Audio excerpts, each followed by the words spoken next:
हरिओम नमः शिवाय। मैं माँ देवयानी नंदा वैदिक कल्चर में आज आपके साथ शेयर करने जा रही हूँ मेन एंट्री डोर जो है उससे रिलेटेड कुछ पॉइंट्स। यानी कि बहुत लोग कंफ्यूज होते हैं कि मेन डोर कैसा होना चाहिए, कहाँ होना चाहिए, कहाँ नहीं होना चाहिए, कैसे ऑस्पिशियस हम मेन एंट्री को चॉइस करें।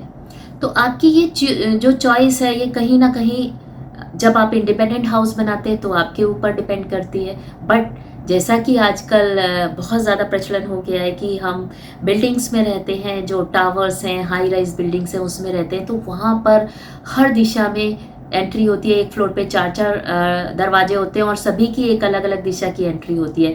किसी को कुछ मिक्स रिजल्ट सबको इसके मिलते हैं। तो किसी भी डायरेक्शन में अगर एंट्री है तो उसको हमें जान लेना चाहिए कि उस डायरेक्शन से एंट्री का क्या फल हमें मिलता है। लेकिन अगर जब हमें इंडिपेंडेंट हाउस में अपनी मेन एंट्री बनाते हैं तो उसके लिए हमें कुछ चीज़ों का ध्यान रखना चाहिए कि घर के मेन एंट्री के आगे कोई भी इलेक्ट्रिक पोल नहीं होना चाहिए। इलेक्ट्रिक पोल से काफ़ी निगेटिव एनर्जी आपके घर के अंदर आती है, क्योंकि मेन डोर ही ऐसा है जहाँ से आप एंटर होते हैं, आपके गेस्ट एंटर होते हैं, आपका सौभाग्य एंटर होता है, आपकी पॉजिटिव एनर्जी एंटर होती है। तो वहाँ पर कोई भी निगेटिव एनर्जी एंटर नहीं होनी चाहिए। कोई बड़ा पेड़ नहीं होना चाहिए घर के आगे। अगर पेड़ है उसका शेडो आ रहा है तो वो भी एक निगेटिव एनर्जी वहाँ पर क्रिएट करता है। कोई मेन गार्बेज का ऐसा कलेक्शन नहीं होना चाहिए कि सभी लोग अपना कचरा उस जगह डालते हो, वहाँ पर आपकी एंट्री हो, तो वो भी एक नेगेटिव एनर्जी आपके घर में लेके आएगी।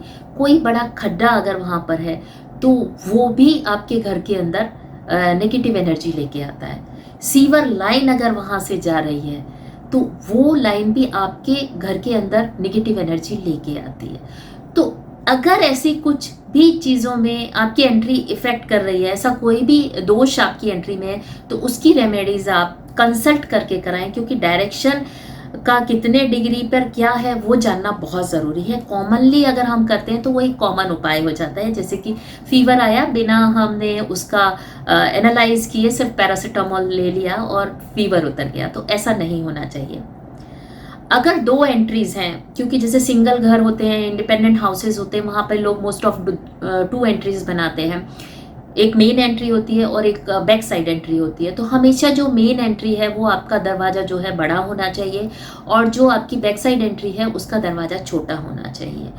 इसके अलावा जो बड़े बड़े बंगलोज होते हैं वहाँ पर गेट होते हैं बड़े बड़े, वो गेट अगर आपके मेन एंट्री है तो बड़े गेट के अंदर एक छोटा गेट ज़रूर होना चाहिए, क्योंकि उस बड़ी गेट को आप हर समय नहीं खोल सकते। तो एक जो स्मॉल गेट है वो उसके अंदर रहना चाहिए, जो आपकी एंट्रेंस है उसको ओपन करने के लिए।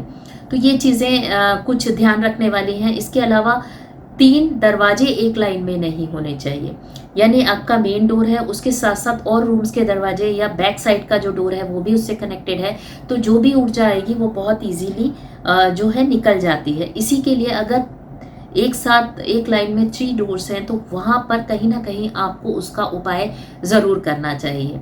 इसके अलावा टी जोन जो आती है, टी आता है, एक मेन रोड होती है और एक उसके साथ में एक दूसरी रोड कनेक्टेड होती है।